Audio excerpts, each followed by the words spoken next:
Hello friends, English side classes पर आपका स्वागत है। आज की जो टॉपिक है वह आपकी एम्फैटिक प्रोनाउन है।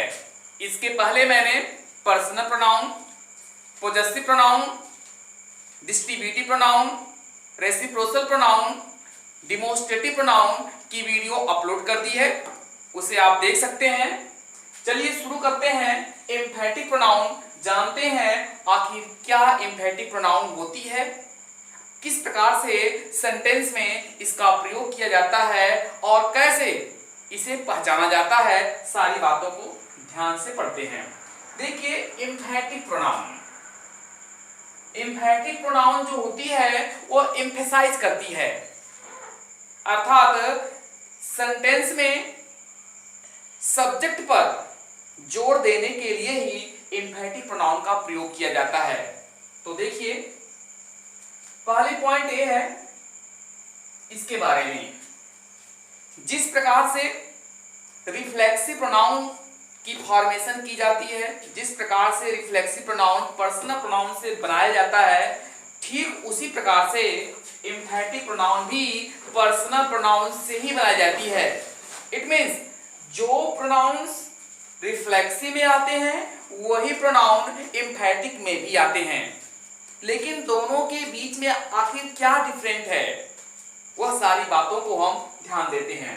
तो पहले पॉइंट ये है कि एम्फैटिक प्रोनाउन भी पर्सनल प्रोनाउन में SELF सेल्फ या SELVES सेल्फ्स जोड़कर बनाए जाते हैं। पॉइंट को गौर करिएगा, एम्फैटिक प्रोनाउन भी रिफ्लेक्सिव प्रोनाउन की तरह सेल्फ या सेल्फ से ही बनते हैं। यदि इनके मीन्स की बात की जाए, यदि इनके हिंदी मीन्स की बात की जाए, तो इसका एम्फैटिक प्रोनाउन में अर्थ होता है स्वयं, खुद या अपने आप।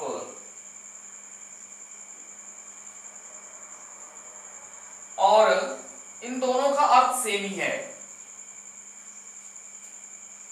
सेल्फ या सेल्फ दोनों का अर्थ होता है स्वयं, खुद, अपने आप। और एक फिर मैं वही लिखूं, स्वयं, खुद,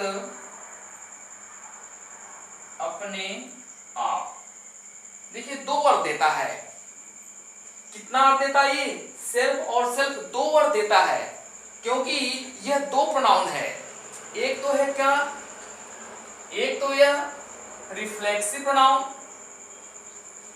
में प्रयोग किया जाता है और एक तो यह एम्फैटिक प्रोनाउन में प्रयोग किया जाता है।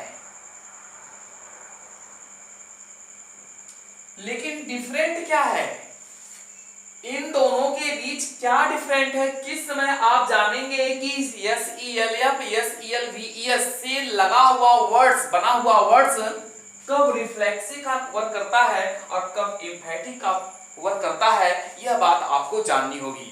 ध्यान दीजिएगा, जब यह जिस वर्ड में लगता है वह वर्ड एम्फैटिक प्रोनाउन उस समय होगा जब स्वयं, खुद, अपने आप में एक शब्द अलग से लगा होगा। हिंदी में ही, देखिए ही से ही आप पहचानेंगे, हिंदी की बात कर रहा हूं मैं।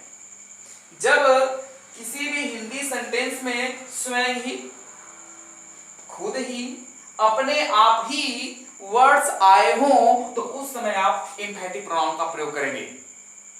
और जब हिंदी सेंटेंस में स्वयं, खुद, अपने आप और ही शब्द न लगा हो तो उस समय आप रिफ्लेक्सिव प्रोनाउन का प्रयोग करेंगे।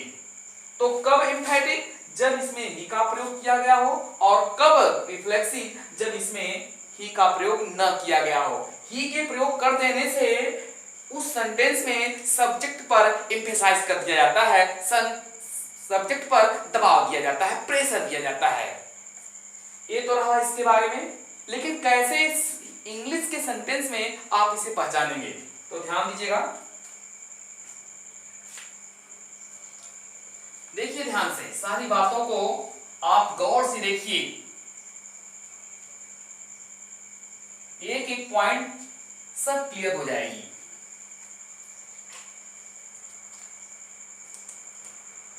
Subject, verb, object, other word. एक सेंटेंस यह है, subject, verb, object, other word. एक सेंटेंस यह है। हमने बताया है पिछली वीडियो में, जब ऑब्जेक्ट के प्लेस पर ऐसा वर्ड जिसमें सेल्फ या सेल्फ्स लगा हो, उसी समय आप इसे किस प्रोनाउन का नाम देंगे? रिफ्लेक्सिव प्रोनाउन का नाम देंगे। अर्थात उसी समय इनसे लगे हुए वर्ड्स रिफ्लेक्सिव प्रोनाउन कहलाएंगे। लेकिन जब किसी भी सेंटेंस में सब्जेक्ट और वर्ब के बीच में, इट मीन सब्जेक्ट के बगल में यहां पर आपको ऐसा वर्ड मिल जाए जिसमें सेल्फ या सेल्फ्स वर्ड्स लगे हों, तो इसी कंडीशन में यह जिसमें लगा हुआ है वह वर्ड एम्फैटिक प्रोनाउन कहलाएगा। आशा करते हैं कि एम्फैटिक प्रोनाउन के प्लेस को आप समझ गए होंगे। इंग्लिश सेंटेंस में कैसे पहचाना जाएगा और हिंदी सेंटेंस में कैसे पहचाना जाएगा, दोनों बात आपको क्लियर हो चुकी होगी। तो ध्यान दीजिए, जब सेल्फ और सेल्फ लगे हुए वर्ड्स यहां पर आते हैं, सब्जेक्ट के नियर आते हैं और सब्जेक्ट पर एम्फेसाइज करते हैं। एम्फेसाइज का मीन्स क्या होता है? एम्फेसाइज करते हैं अर्थात जोड़ देते हैं, तभी यह जिस वर्ड में लगा होगा वह वर्ड एम्फैटिक प्रोनाउन कहलाएगा। और रिफ्लेक्सिव प्रोनाउन को पता ही है कि ये रिफ्लेक्सिव प्रोनाउन ऑलवेज ऑब्जेक्ट के प्लेस पर आते हैं। एग्जाम्पल के थ्रू और भी अच्छी तरह से हम इसको समझ लेते हैं। देखिए,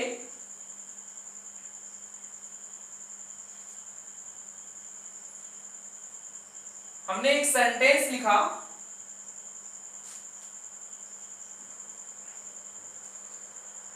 She has done it. उसने इसे यह कर चुकी है। यह कर चुकी है। यह सेंटेंस है, इसमें कोई एम्फेसाइज नहीं है। लेकिन यदि इसी सेंटेंस में मुझे रिफ्लेक्सिव एम्फैटिक प्रोनाउन का प्रयोग करना है, यदि इसी सेंटेंस में मुझे सब्जेक्ट को एम्फेसाइज करना है, सब्जेक्ट पर स्ट्रेस डालना है, तो मैं एम्फैटिक प्रोनाउन का प्रयोग करूंगा। और एम्फैटिक प्रोनाउन को पता है कि हमेशा सब्जेक्ट के बगल में प्रयोग की जाती है। जैसे यदि मैंने कहा सी, तो सी का एम्फैटिक प्रोनाउन, तो एम्फैटिक प्रोनाउन पर्सनल प्रोनाउन के ऑब्जेक्टिव केस में या पॉजेसिव केस में सेल्फ या सेल्फ जोड़कर बनाए जाते हैं। जो प्रोनाउंस सिंगुलर होते हैं उसमें सेल्फ ऐड किया जाता है, और जो प्रोनाउन प्लूरल होते हैं उसमें सेल्फ से ऐड किया जाता है। तो सी क्या है? सी की कंडीशन क्या है? ये सिंगुलर में प्रयोग किया जाता है, ये सिंगुलर प्रोनाउन है। तो इसका एम्फैटिक प्रोनाउन क्या होगा? हरसेल्फ। देखिए सिंगुलर, तो सी हरसेल्फ हैज डन इट। इसी कंडीशन में इसे ही आप कौन सा प्रोनाउन कहेंगे? एम्फैटिक प्रोनाउन कहेंगे। देखिए पहचानना कितना इजी है। यह इसका मतलब क्या? उसने इसे स्वयं ही किया है। उसने इसे अर्थात इस कार्य को स्वयं ही किया है। स्वयं के साथ जब ही शब्द जुड़ जाता है तभी वो स्ट्रेच करेगा, तभी वो एम्फसाइज करेगा। किस पर? उस सब्जेक्ट पर। एक और एग्जांपल देखें।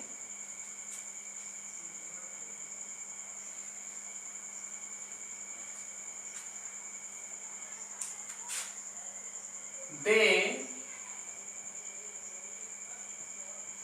took part in the drama.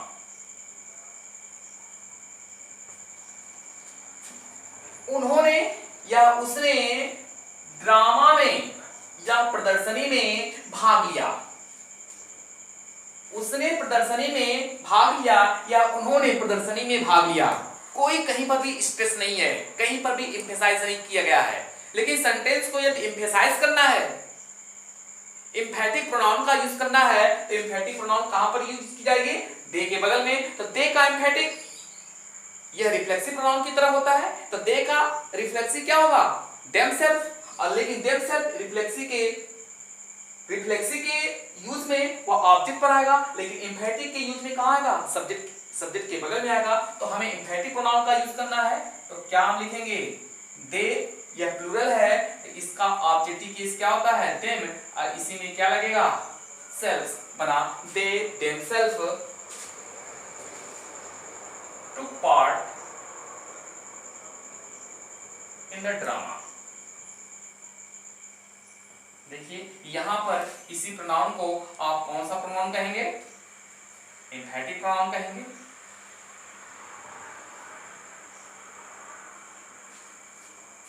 एक और एग्जांपल देखिए,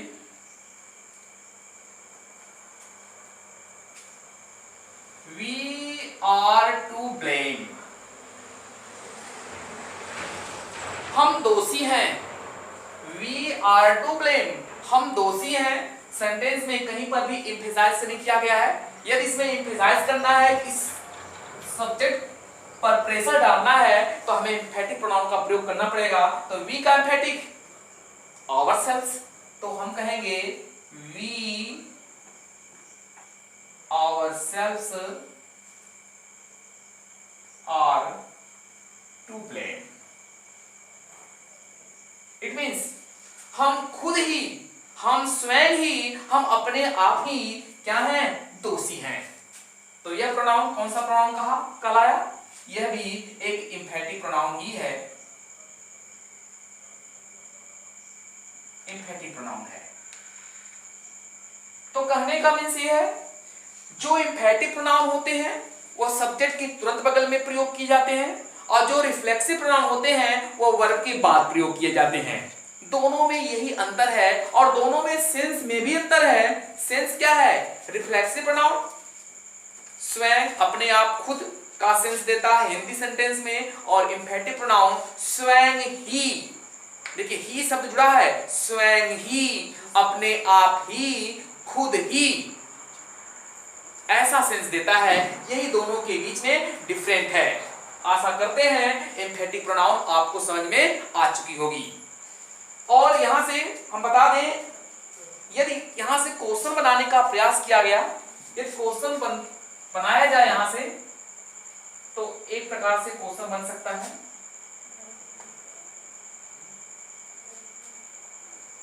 रिफ्लेक्सिव प्रोनाउन की तरह एम्फैटिक प्रोनाउन भी कभी भी सब्जेक्ट के प्लेस पर यूज नहीं किए जाते हैं। एम्फैटिक प्रोनाउन की तरह, रिफ्लेक्सिव प्रोनाउन की तरह एम्फैटिक प्रोनाउन भी कभी भी सब्जेक्ट के प्लेस पर प्रयोग नहीं किए जाते हैं। यदि किसी भी सेंटेंस में आपको सब्जेक्ट के प्लेस पर, किसके प्लेस पर?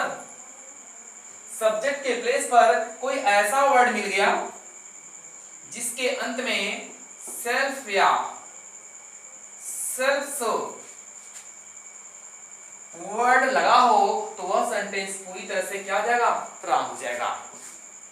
या तो इसका प्लेस सब्जेक्ट के नियर है, यहां पर आप करेंगे, या तो इसका यूज आप ऑब्जेक्ट के प्लेस पर करेंगे। तो सेंटेंस में इसका प्लेस सिर्फ दो ही है, या तो ऑब्जेक्ट है या तो सब्जेक्ट के बगल में है।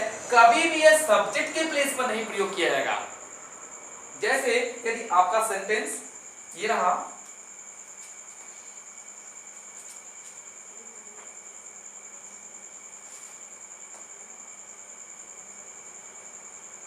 myself did this, यह सेंटेंस देखिए, सबसे पहले किसका प्लेस होता है? सब्जेक्ट का। क्या सब्जेक्ट के प्लेस पर सेल्फ या सेल्फ से लगे हुए वर्ड्स का यूज किया जा सकता है? नहीं किया जाता है। सेंटेंस रॉन्ग हो गया। तो या तो आप इसको कर दें, तो ये माई सेल्फ किसका है? आई का है, आई डिड दिस। या तो इस प्रकार से सेंटेंस आपका करेक्ट हो जाएगा, या तो इसको एम्फसाइज यदि कर रहे हैं आप, तो आई